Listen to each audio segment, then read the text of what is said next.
everybody. Welcome. This is Neil with Portal to Ascension, here with Alan Steinfeld of New Realities, and welcome to the Galactic Origins panel. So I want to say officially hello to everybody on all platforms. We're on Seeking Heaven, Tamara, we're on Drone of Angels, we're on New Realities, we're on Portal to Ascension, and we're on Instagram. So hello to everybody. I'm behind the Portal to Ascension Instagram, so good to see you all, connect with you here, and also Facebook. And we're also going to be putting this on our podcast, Portal to Ascension Radio. So I got to acknowledge everybody across all the platforms because it's going to go many places here. And what we're going to do today is, this is the first of 3 panels. Okay, today we have the Galactic Origins panel. In a couple of hours from now, we have the Ascension panel. And then in a few more hours after that, we have the Extraterrestrial Experiencer panel. Okay, unfortunately, only 1 or 2 of the speakers that we had for this panel will be joining us today. Some things came up, but the show must go on, so we're still going to have a conversation here. And I want to let you all know that tomorrow, obviously, if you're watching this in the past, it's different. Tomorrow, if you're watching this in the future, then this is in the past, which is January 12th. So for everybody on the podcast, everybody tuning in, what I'm going to speak about now is an evergreen event. You can tune in at any point. You can go back and check it out, sign up, watch the replays. And this is the Ultimate Star Beings Conference. We're going to be live for 4 days, January 12th, 13th, 14th, 15th, Friday to Monday, 8 hours a day, 33 presenters. And you just saw the trailer. Of course, if you're on the podcast, you only heard the trailer. And you can sign up, link in the description, in the bio, comments, website, under upcoming events, all that. And we're going to go for a 4-day marathon and epic awareness on the ultimate star beings and really shifting the narrative to, what are the messages we're receiving from the stars. So I want to just introduce someone that you've probably been introduced to many times and just hand it over to a really good friend, Alan Steinfeld. And we're going to be having a conversation here today with Geraldine and maybe Raquel Spring about Galactic Origins started out. So welcome, Alan. You're muted.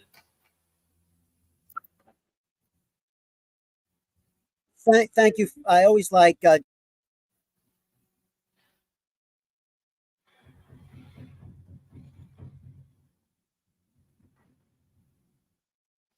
I think Alan froze for a second. Hopefully that's not my end. So let's give Alan a second here. I don't want to talk over him. Yeah, he did freeze. So we're going to be bringing on Geraldine in just a moment. Hopefully Alan's camera is going to catch up with him. And the intention for the beginning of this panel here is to really speak about the galactic origins. What does that mean? It connects to our ancestry. A lot of the narrative that we're getting around this topic, I'm going to remove Alan until he comes back. Hopefully Alan will rejoin us.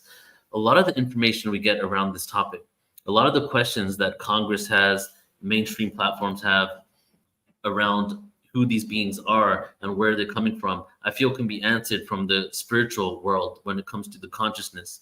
Because it's not just about the fact that we're being visited. It's who are these beings? Why are they visiting us? And how are we connected to them? So galactic origins is a huge component because many of these beings that are within the cosmos, we have ancestry to. And not only are they, I feel, countless, maybe thousands or more, maybe even infinite experiences, agendas, interactions with interdimensional beings and extraterrestrial beings on this planet. But many of the beings that are watching us now have a vested interest in our experience here on Earth. And that, I feel, is because of our galactic origin. So it's a really great way to start this entire panel out. Plus, every single year on Portal to Ascension, I come up with a new theme for the year. And the theme for this year is Galactic Origins, right? So what would be a better way to start with the panel on that? And we're going to be having a lot of events throughout the year in relation to that topic. So let me check to see if Alan's here. No, he's not. So what we're going to do is just going to go ahead and start the conversation. And we have Geraldine Orozco in the house. So let's go ahead and bring Geraldine on. Hey, Geraldine, welcome. Hi, Neil. How are you? Good morning. Wonderful to be here. Good to see you. And so it's just going to be, I think it's just going to be you, me, and Alan, if Alan can figure out his camera. But I want to just start the conversation, since there's only a few of us today, we won't be going too long.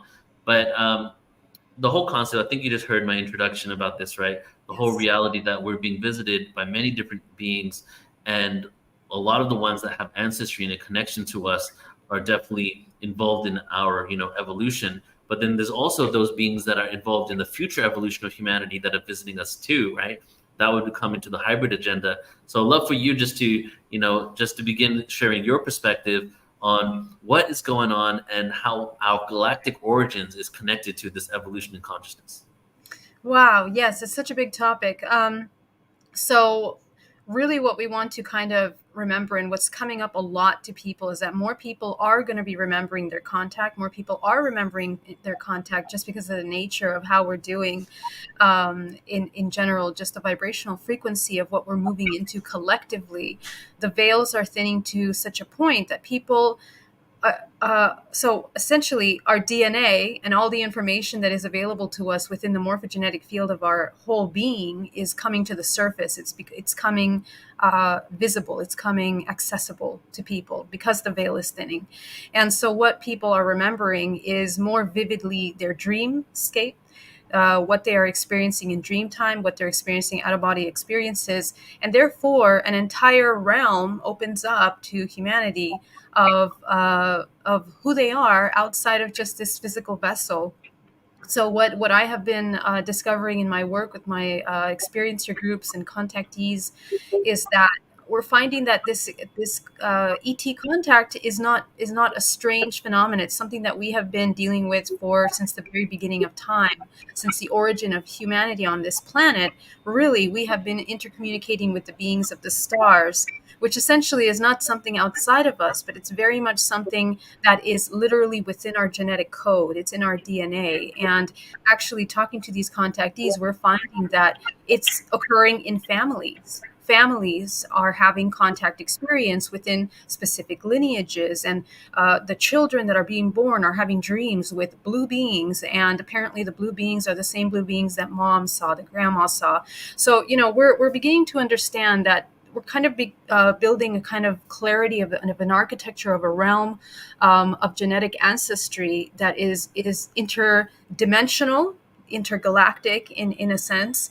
And it's extremely important for us to dive into these experiences in order to master the navigation and the understanding of discernment of the kind of agreements that we're making in these interactions, and hopefully apply our free will as best as possible so that we can make choices with these beings. Because as you mentioned, these programs such as the hybridization program really rely completely on, let's say, the donor of that genetic data, and what that donor, what the person, the creator, essentially is inputting into this system through the seed that they are giving for these programs. If we are deep, yeah. So are we becoming a new species? Are we, and what's the transition time, you think, when we really arrive? So is there a timeline? Yeah, thank you, Alan. Wonderful to see you. Yeah, we absolutely are evolving tremendously quickly into a new multidimensional race. I mean, it is just everything that we see in sci-fi films and these future technologies that we're seeing that are presented to us as artificial intelligence, the capabilities of computation and connection to the non-physical realm and mastery over that is completely within our physical body. So we have to activate our intuition, absolutely, is number one. And that is a direct result of sitting in meditation and stillness, in really regulating the nervous system of the organism, which will expedite this evolutionary process for every human, because this is the root of mastering this physical construct, which of course it's not just a physical, it's an interdimensional construct. We are constantly moving in and out of these interdimensional interactions. I mean, we are surrounded by beings, by entities all the time, and really only those that are actually using their intuition to tune in to what's around them and to be in that stillness are having these communications. And what we're seeing is that a lot of these hybrids, of course, you and I, we are hybrids. That's the thing we have to understand, that as hybrids, as descendants of these lineages, we have encoded many gifts, many abilities that are running down these lineages: Pleiadians, Arcturians, reptilians, Lyrians, all of these species that are contributing to creating a human and are we are accessing the tools of these lineages to become the new humanity that we're becoming, which is the timeline is going to be catapulted in the next 10 years tremendously, but it really is up to us that we quickly flush out matrix programming out of our subconscious mind so that we can begin to prepare this vessel for this kind of technology that is meant to bring us forth in this new state of being. What are the matrix programmings, and how do we know when we have it? Yeah, so let's just talk about ET contact, right? So any kind of programming in which we are fearful of the unknown or unable to interact with interdimensionality or concepts of the non-physical is immediately a more primate way of existing. That essentially it's a vibrational frequency. So we need to refine that frequency from being very finite and very one-dimensional to becoming interdimensional, and that's very much a process of learning how to regulate the nervous system, programs of limiting belief systems around our emotions, our ability to create and manifest. So those are actually very important, because when we're confused about our ability to manifest, it really creates stagnation in the entire vortex spin of this organism. And really, in order to access dream time, out of body experiences, we need to be operating a really nice high spin rate, which is a high vibrational integration state. And so the other part is dream time. We have to learn how to become lucid in dream time. And that's really important. Learn how to master out of body navigation. This is the future of the integration of the non-physical and the physical, because these worlds are merging. So it's kind of like we have to prepare for that. That's very interesting. I want to get into some, galactic origins questions, but the lucid dream, right? On some level, you could say that we're dreaming ourselves on this planet right now, right? The holographic nature of the universe. And it seems like that there's many entryways to this incarnational experience, right? That there's, physical beings coming from another planet and incarnating somehow. Then there's also been stories about people, beings in stasis chambers on different planets that live for thousands of years. And then they take like 100-year, Earth year vacation, if you will, go into a building where there's a stasis chamber, go into sleep and dream themselves awake into the incarnational process here, right? So on one level, we're becoming lucid in this reality, right? Being conscious of it all. And then we're becoming lucid in our dreams, right? So it's like an inception. So what is our dream state reality? And where are we actually going? Is this like a construct of a dimension in our own consciousness? Or is this an actual place that exists that we're traveling to that we can do some real work in? Well, after talking to hundreds of contactees and working on hypnotherapies with them and entering into these subconscious realms where we are opening up into these worlds and into our fractals that exist in these advanced civilizations, we are very much multidimensional beings. And essentially what we're doing is we are merging all of our fractals of ourselves that exist not only in this current incarnation, but other incarnations that exist simultaneously. So that's the thing that a lot of people are really understanding now, is that this timescape that we're looking at, it's not linear at all. It's completely spherical. And so what we're doing is really waking up consciousness in as many of these aspects of ourselves and then integrating them into this one life, because this one perception that we have here is a very specific reason. So we have somewhat of a mission, you can say, in that as we incarnate into this DNA lineage, ancestral programs that have to be transmuted into a higher state, all of that is a contribution. It's kind of like the work and the contribution that you're giving for this collective organism, not just as a human race, but as a collective. So the more that we wake up consciousness and clear out those programs, the more we open up to our interdimensional awareness. And just like Inception, as you mentioned, we're waking up this lucidity, because once you wake up consciousness, you can access this Arcturian part of you, and you can wake up consciousness of that, because every single organism, every being is ascending, because that's the nature of this entire universe. They're all going through some kind of level of ascension. So we are learning through one another simultaneously through our conscious awakening. So when we have this intergalactic family available to us, how does life on Earth look different for the average person, or does it not? Does it look different? Well, I guess in what context, like just the nature of our life. Day-to-day living, and understanding, eating, working, family, community, relationship. How's that all change? Yeah, that's a really great question. But really, actually, what we're waking up from, and remember the matrix, you exist in a construct with all kinds of rules and architecture to this existence that make up our everyday lives. But in reality, the real life is lived when you wake up from that dream of the construct and you begin to understand what the rules of the game are. And the rules of the game aren't to be completely tied up into the physical experience or the illusion of the triggers that are happening in everyday life, but to transcend them.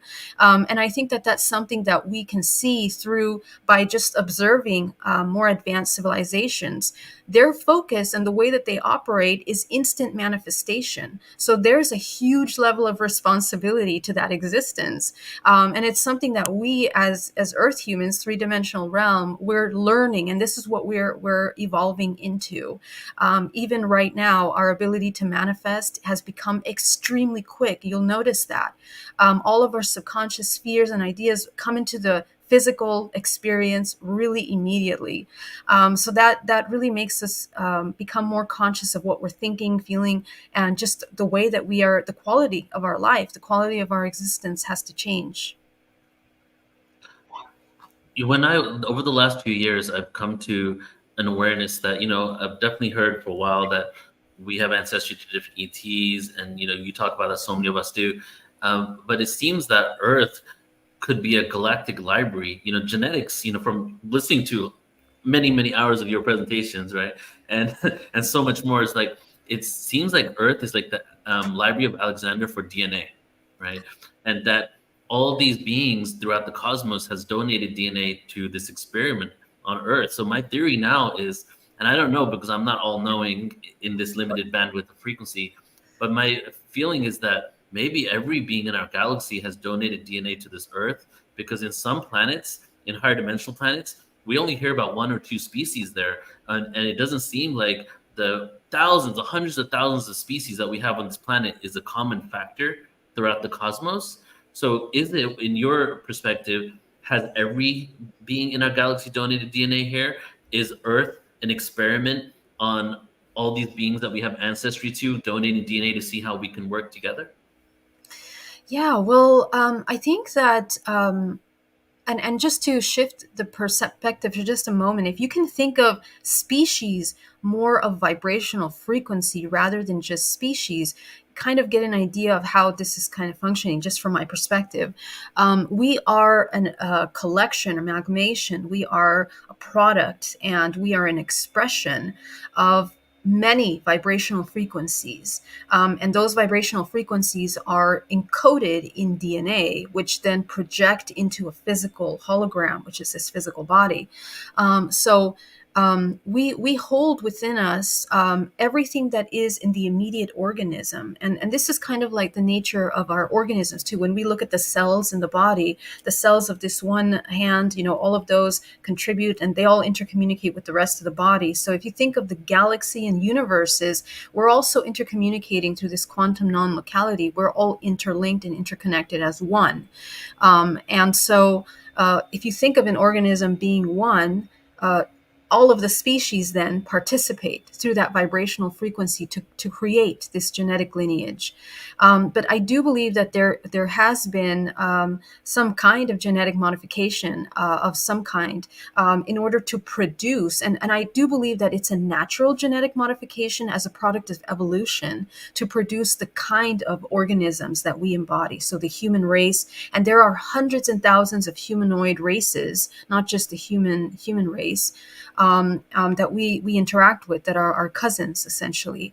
And then from there are hundreds of thousands of reptilian races, hundreds of thousands of gray-like beings. Also our cousins. Yeah, exactly. Yeah. Because when you look at genetically at our own gestation process and the way that we evolve, we kind of go through each one of those different phases of these different species. They seem to be like organic genetic archetypes that we are kind of evolving through. And I believe that the kind of physical body is really a product of the dimension from which these beings are emerging from. And then the kind of the activities or the way that they exist, just like humans, really depends on their vibrational frequency. And of course, every dimension has many ranges of vibrational frequency. So that being said, the beauty of the human race is that we have the ability. Now, how does DNA work? DNA is like a portal that when you activate the DNA, when you activate these subconscious unlocked points in your own morphogenetic field, you literally have a gateway to this entire species that is within your genetic code, and you have access to that information. So the human has become extremely important as being this library, per se, of genetic data that we are, and we are contributing to creating more hybrids in dream time and in many lifetimes that are actually incarnating in our planet now. And every single organism that incarnates in a timeline is designed specifically to pull forward to heal those different kinds of species that they are connected to. So all of us. So let's say our Draco-reptilian aspects that we have within our genetic code, we are learning how to elevate, how to ascend those parts. And as a byproduct, the intercommunication with these species and these beings is also evolving them. So I do believe that we have that genetic data in us. We are all related because essentially the model of this entire universe and even more is oneness. We are all one organism. So we have the ability to access every single part of this universe through our self, through our own genetic code. Right. And you said a key word there. You said healing, right? So and that's the whole other thing that I'm believing now too, is that and I don't mean this in a victim way, but it's kind of like a funny thing, is that Earth is like a mental hospital for galactic trauma processing. So it's like, so are we all here to heal something? Did something happen in the galaxy, wars, disharmony, where Earth is like the final frontier or the final battleground for us confronting that darkness and moving through it? Well, to be honest, no, I don't really see it that way. And here's why. Because right now, remember that this Earth, exists in third dimension, right? Which the whole point of existing in 3 dimensions is for you to experience contrast. So actually, only within everything that exists within third dimension is experiencing contrast and experiencing separation. Okay, so wars, hate, anger, separation, killing, death, all of that is a product. It's an expression of separation. So all the organisms that are participating consciously in the 3-dimensional realm experience of separation, their journey is essentially to return back to unity. And so, that's kind of part of that evolutionary. And every single organism in any dimension that has experienced a 3-dimensional realm is essentially learning how to go from separation into unity.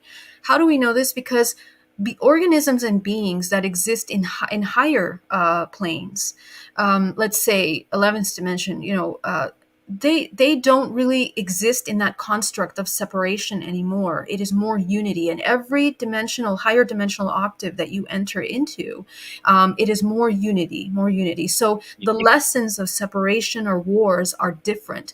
These concepts of wars are very much a 3-dimensional concept. They're very much our own filter of perception.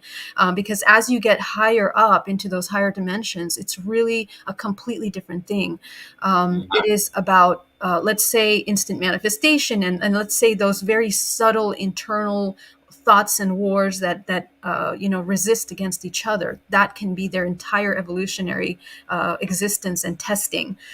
So I think that there are many levels, and this is why waking up consciousness and navigating dream state is so important, because the sooner you realize that, the quicker you move out and you can ascend and recollect your fractals in this human experience to begin to navigate higher dimensions. And this is important for death, because at the time of death, everything that you've activated throughout your entire life will help you choose the next dimension incarnation in which you participate with the collective. So this gets interesting into some topics about what happened in the cosmos before we got here, right? So let's see if we can reconcile this and we can come up with a solution right now. So, or we have the Anunnaki story, right? Maybe you can just speak on that separately, what your belief is about us being enslaved. Were they high dimensional beings? Did they even exist? And then we have the whole story of Lyra, right? The Prism of Lyra book, the incarnation into Lyra, and a whole story about how it became disharmonic, and then there was wars in the galaxy, in the solar system, and then they moved out into the rest of the cosmos, and humanity started colonizing other solar systems. And we also have the stories of the Wars of Orion, which some call the DNA wars, right? So from the technology that these beings had and the awareness, it seems like it's a higher dimensional experience. So you're saying third dimension is a war-like reality, not those higher dimensions. So can you kind of speak on what happened in those situations? Did they even occur? Did those wars occur? And were they in a lower dimensional experience?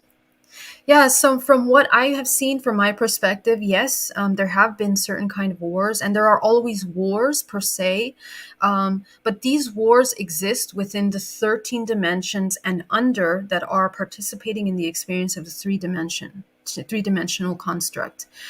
So in other words, let me just get clarification. yeah. So 13th dimension and under is still part of a third dimensional construct because Yeah. physicality is.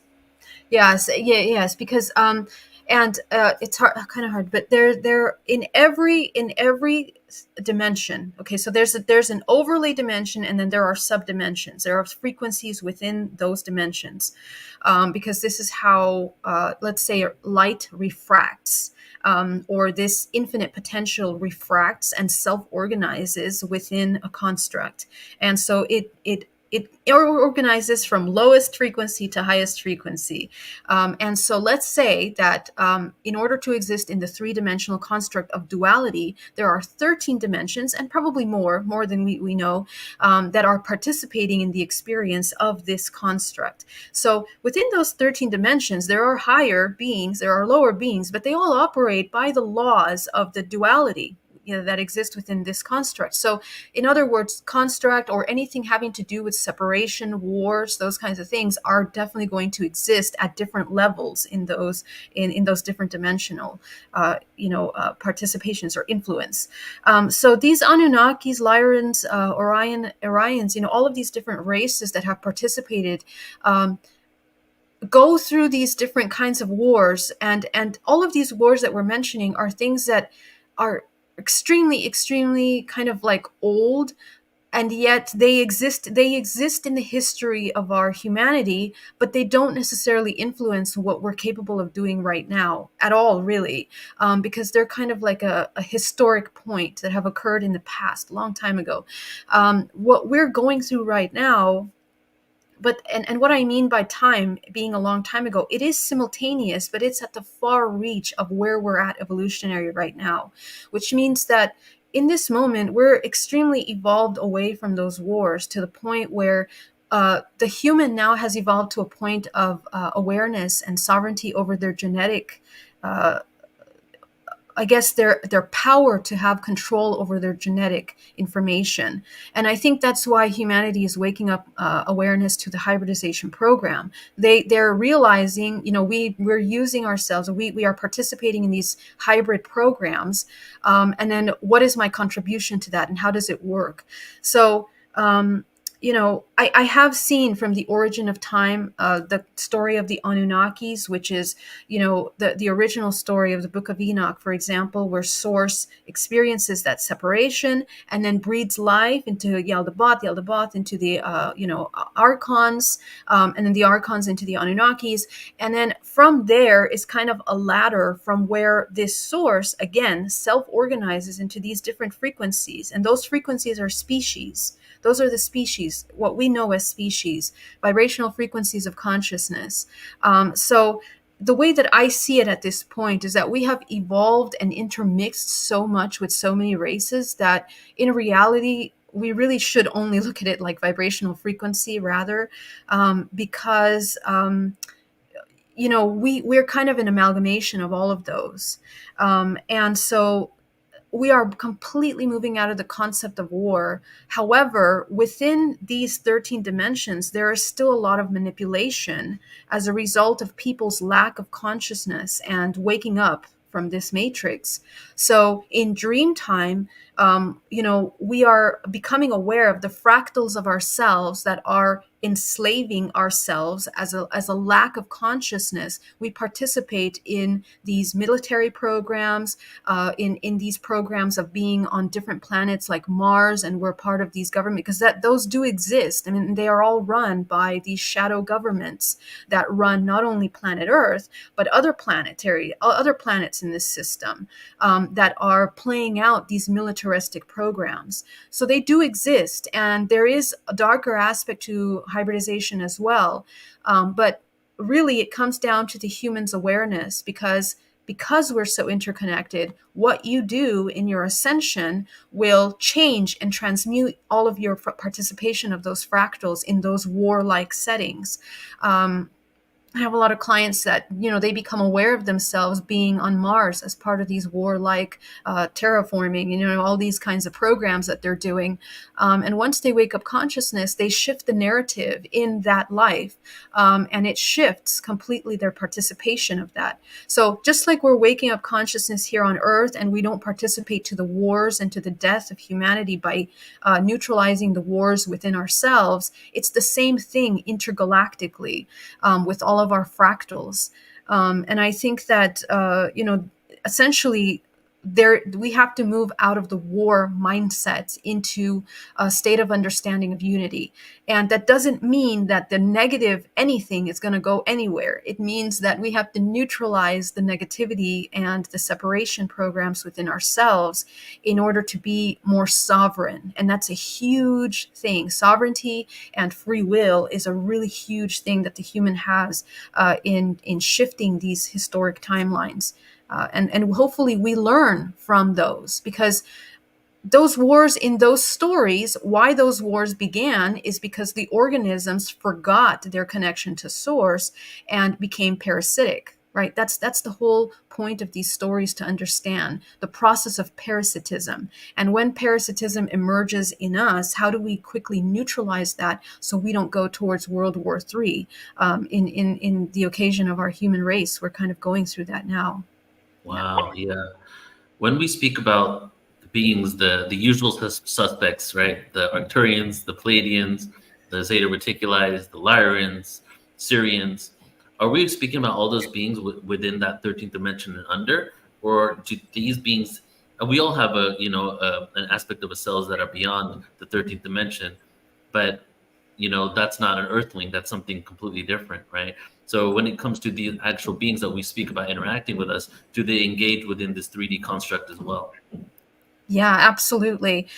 They engage around us. And so, okay, so it's a little complex because we do, so because Earth is duality, the negative nature of Earth, the negative part and the contribution to the construct, is run by the shadow government, which is an intergalactic government that is very aware of our history and our future and the capability that humanity has. Is the shadow government connected to an ET race? Just a little Yes, side note.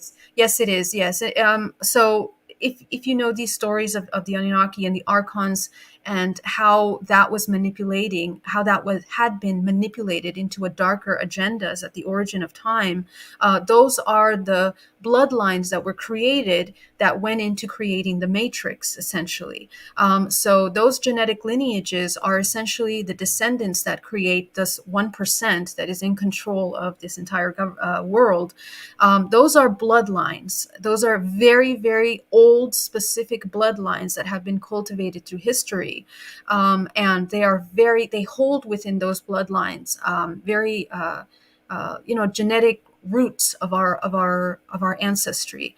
And so when someone holds and cultivates DNA, they essentially have the access to the entire library of the universe. But since we're evolving into a higher octave as a human race, we all have access to that now. We're kind of moving out of the dark ages where we didn't understand how multidimensional we are. We are now waking up, and it's not just it's that more of us are waking up. So this information was always available to humanity for those that searched for it, but more of humanity is now coming into this awareness. And so we're kind of essentially this shadow government that is playing out these roles, it's kind of like we are rebalancing that imbalance. Okay, and remember, everything is cyclical. So if you look at our history, the world history, we've gone through these cycles before. We've gone through deep moments of unconscious hypnosis states of sleep, and also we've gone through heightened states of awareness. We can look at the Mayan civilization, the ancient Egyptians. We can look at Atlantis, all of these ancient civilizations that have reached these high peaks of technology and consciousness. We're entering another one of those cycles now. And so for that, these shadow government parts of us, we have to proactively work in dream time and in waking state in the contribution to those. I want to ask about the shadow government. Isn't disclosure part of exposing? Alan froze, but I'm sure he's going to say, isn't it part of exposing the shadow government? Oh, you're back, Alan. Go ahead, finish your question.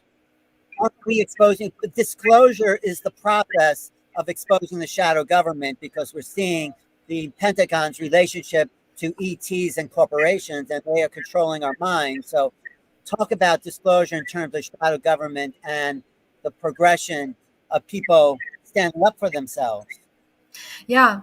Well, to be honest, the way that I see it is that actually disclosure, the concept of disclosure as proposed and presented by the government, is very much actually part of the shadow agenda. And here's why. Hear me out. Because in reality, if we go back to our ancient roots, if we go back to sitting and reconnecting with ourselves, we already know deep inside of us at some point, once we deprogram the indoctrination that was created by the government to make us believe that we are not interdimensional, that there are no ETs, that there's no shadow government, that is all of those misconcepts of reality are a product of shadow government to begin with. So the concept of disclosure is really them saying, okay, we're at a vibrational point where we can't hide this information anymore. We have artificial intelligence now, ultra massive computing information in which we can't hide all of this stuff that we have been trying to suppress. And now the natural organic consciousness is coming to the play now, in which we are already accessing this information. So really, we really are the ones that are waking up consciousness and disclosing for ourselves reality. And, inevitably, because of this heightened level of consciousness of in humanity in general, the entire human race, all of that darkness and stuff that have been suppressed for a long time is coming to the surface. And we are contributing doing that. The internal work that we do for ascension is essentially the same that is happening external to us. It's mirroring. Right. You spoke just a few moments ago about cycles, right? It's interesting because you cyclically picked up on it, because I was literally thinking about asking you the next question about the cycles of time.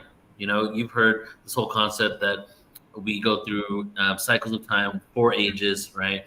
We go through evolution, devolution.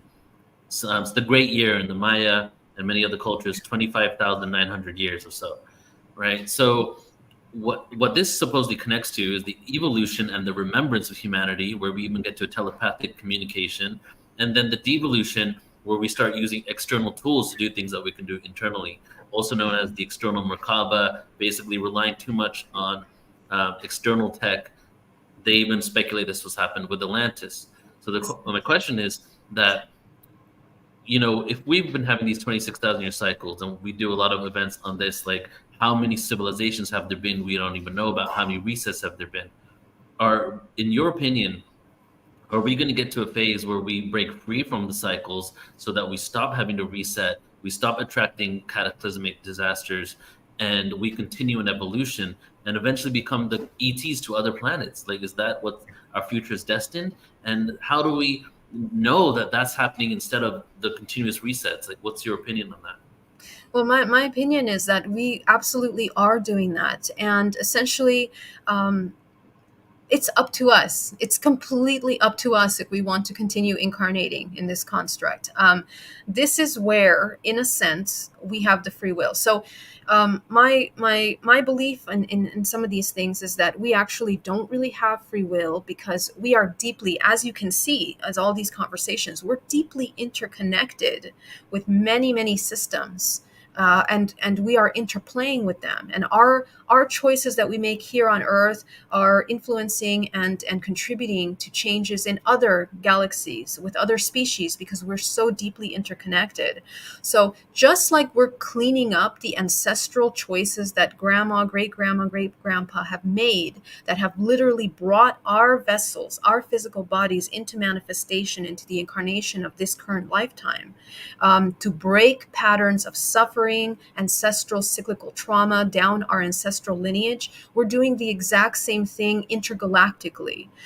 We are ending patterns within this matrix construct in order for us to choose to experience something else. Now, there are some souls that have chosen to incarnate in this three-dimensional plane in which we experience duality and separation for millennia, and that's part of their journey. That's part of what they have chosen. Some of them have already become conscious of how to elevate and leave this construct, but they choose to come back. And then there are some younger souls that don't understand that when they raise their vibrational frequency as a result of deprogramming and integration of their fractals of themselves, interdimensional fractals, they can then choose at the time of death to experience a higher octave of experience. Now, that being said, we are all moving, always ascending. We are all ascending. Every single organism that exists in 3 dimension or any other dimension is ascending, because the nature of this entire universe in any dimension is ascension.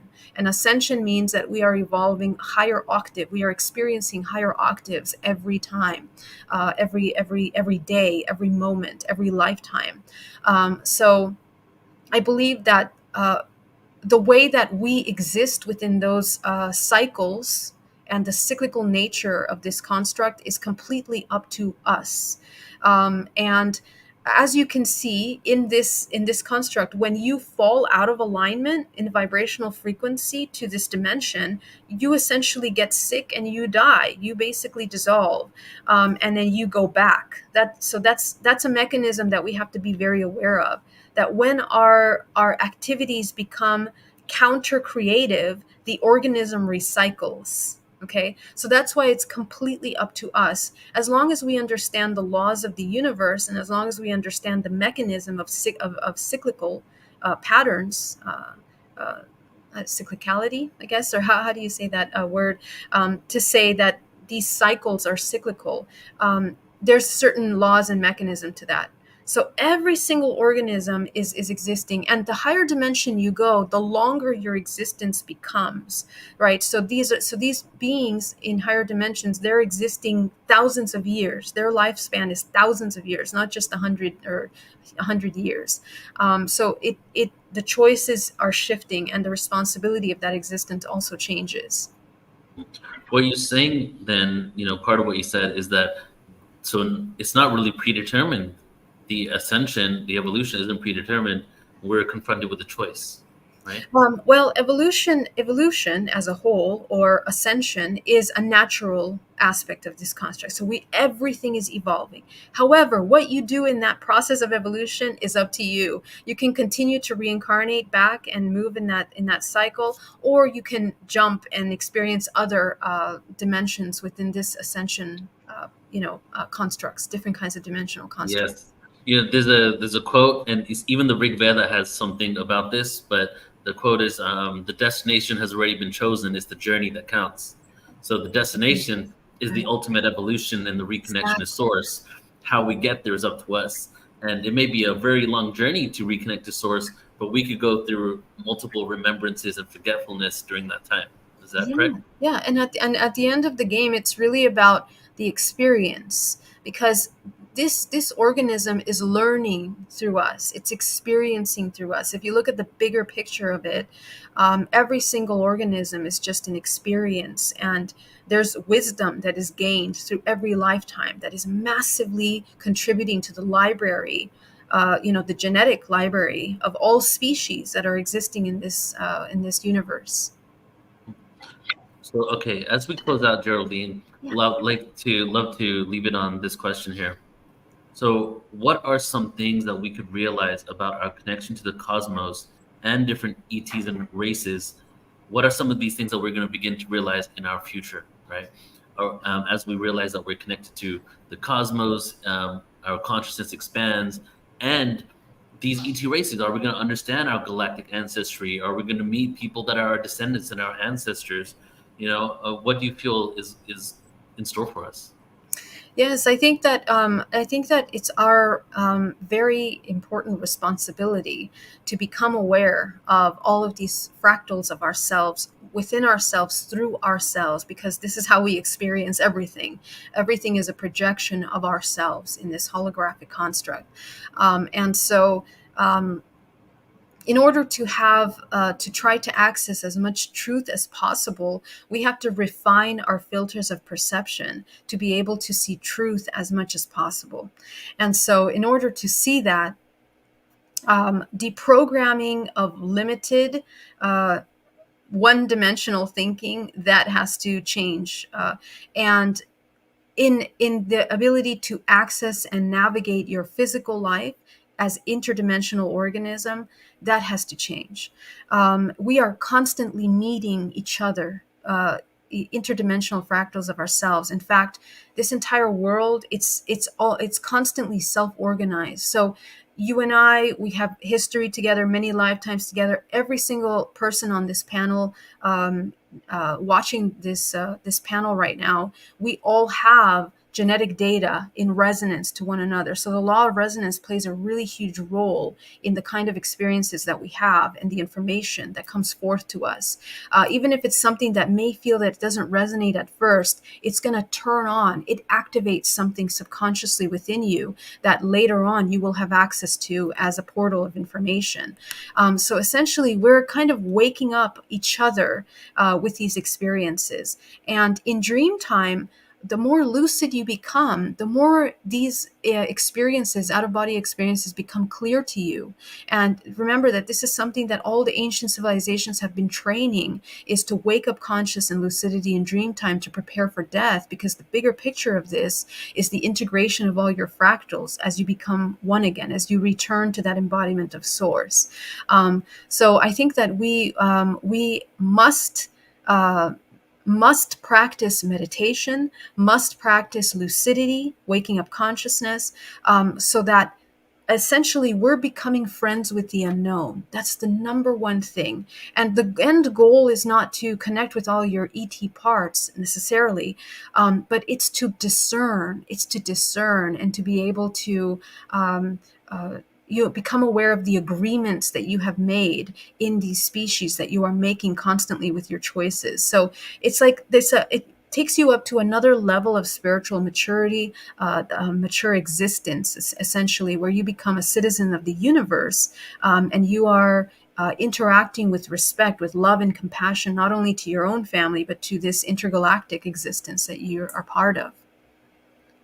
Definitely beautiful. And as you're saying, integrating fractals, I'm feeling like that's kind of what soul retrieval work is, right? We're parts of Absolutely. our souls that we're integrating. And I don't know if it happens many ways, but I know for sure through disassociation and trauma in this world, parts of our souls leave in order for us to not have to deal with the pain of what That's is right. occurring to us, right? That's Coming from experience of having a lot of traumatic experiences as a kid. So it's ultimately, we're all doing soul retrieval on this earth, right? Reintegrating with ourselves. And then we can be those 13th dimensional or lower or higher beings living in a 3D construct, but tapped into those dimensions of awareness so that we can pull the data and the expanded perspective into our physical incarnation. exactly. You said it perfectly. Yeah, Yeah, it's so beautiful. beautiful. Thank you. Geraldine, I love you so much. I love Thank you you so too. much. Thank you so Thank you much. for being here. Yeah. Yeah. And so we'll be seeing you in a couple days at the conference. Yeah, thank you so much. Thank you, Ellen. Much love. Thank you to everyone that participated. Love you, and I'll see you soon. Okay, Bye. see you soon. Thank you, Geraldine.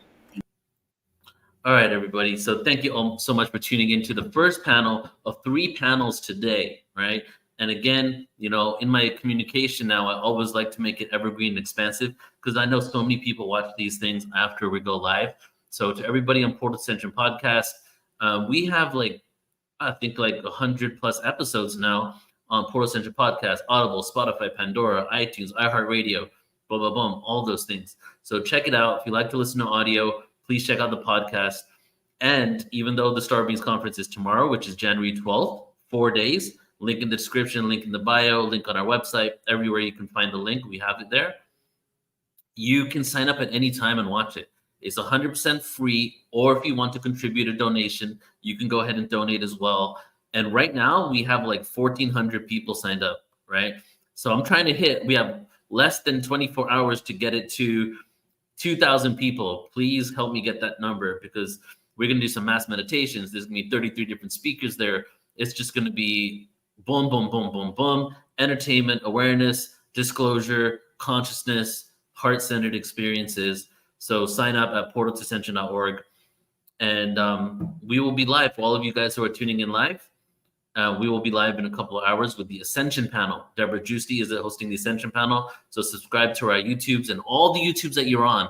We're going to be live on that in just a couple of hours from here.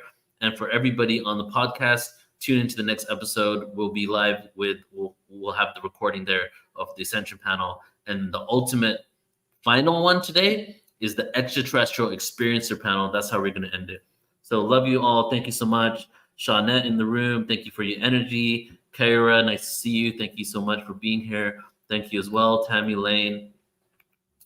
Thank you so much for tuning in. Robert and Mikhail from Glastonbury as well. Okay, much love, y'all. See you in a little bit. Bye-bye.